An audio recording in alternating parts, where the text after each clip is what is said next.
But how do we pronounce all these sounds in Italian?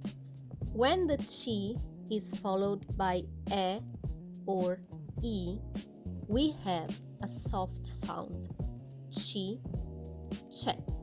When the C is followed by A, O, U, we have a strong sound. Ca, co, cu. When the C is followed by H and E or E, we have again a strong sound.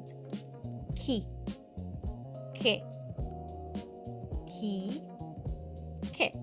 So that's how we pronounce them all. Ca, co, cu, chi, che, ci, ce.